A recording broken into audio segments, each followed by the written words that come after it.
Assalamualaikum warahmatullahi wabarakatuh. Perkenalkan, saya Elsa Sulistiawati dari kelas 12 AKL 1. Di sini saya akan mempresentasikan hasil proyek bahasa Indonesia mengenai teks editorial. Yang pertama, saya akan menjelaskan mengenai pengertian teks editorial. Teks editorial sering disebut sebagai tajuk rencana. Secara umum dapat dipahami sebagai sebuah ulasan pokok dan menyeluruh dari seorang penulis tentang suatu isu tertentu yang sedang hangat di masyarakat. Adapun struktur teks editorial, yaitu terbagi menjadi 3. Yang pertama, pengenalan isu. Pengenalan isu merupakan bagian pendahuluan teks editorial. Fungsinya adalah mengenalkan isu atau permasalahan yang akan dibahas dalam bagian berikutnya. Pada bagian pengenalan isu, disajikan peristiwa persoalan aktual, fenomenal, dan kontroversial. Yang kedua, argumentasi. Bagian ini merupakan bagian pembahasan yang berisi tanggapan redaksi terhadap isu yang sudah diperkenalkan sebelumnya, berisi fakta dan opini. Yang ketiga, penegasan ulang. Penegasan dalam teks editorial berupa simpulan, saran, dan rekomendasi. Di dalamnya juga terselip harapan redaksi kepada para pihak terkait dalam menghadapi atau mengatasi persoalan yang sedang terjadi dalam isu tersebut. Selanjutnya, di dalam teks editorial juga ada kaidah kebahasaan teks editorial yang terbagi menjadi 4, yaitu penggunaan kalimat retoris, menggunakan kata-kata populer, menggunakan kata ganti petunjuk yang merujuk pada waktu, tempat, peristiwa, atau hal lainnya yang menjadi fokus ulasan. Lalu penggunaan konjungsi kausalitas.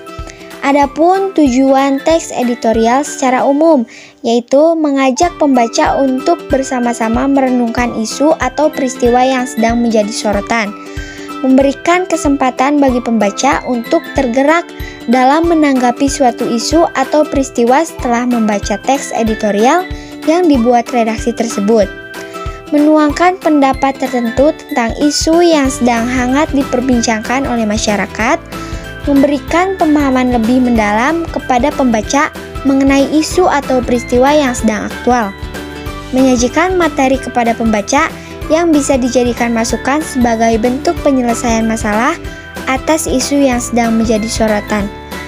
Selain itu, ada juga manfaat teks editorial secara umum, yaitu memberikan informasi kepada pembaca, bermanfaat untuk merangsang pemikiran pembaca. Teks editorial juga terkadang mampu menggerakkan pembaca untuk bertindak. Selanjutnya yaitu analisis proyek tentang penyelesaian pinjaman bermasalah. Yang pertama itu ada analisis struktur, pengenalan isu, dan argumentasi.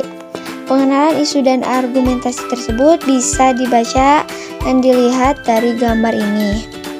Nah, selain pengenalan isu dan argumentasi, di dalam struktur teks editorial juga ada penegasan ulang.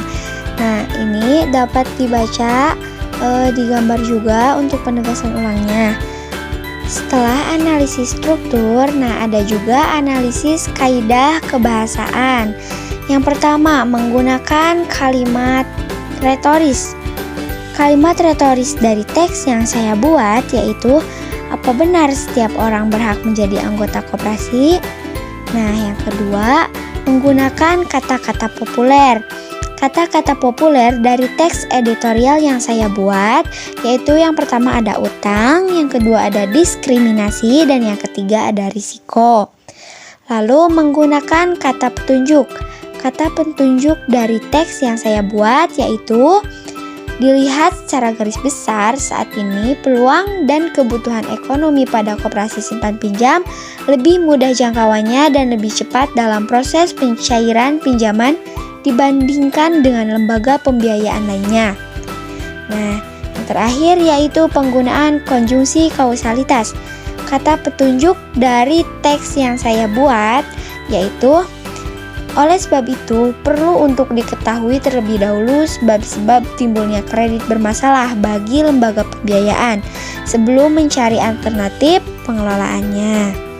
Nah, Adapun tujuan dari penulisan teks editorial ini yaitu bertujuan untuk mengetahui penyebab terjadinya kredit macet, mengetahui faktor-faktor yang dapat mempengaruhi kredit macet, serta mengetahui upaya atau cara pengendalian kredit macet.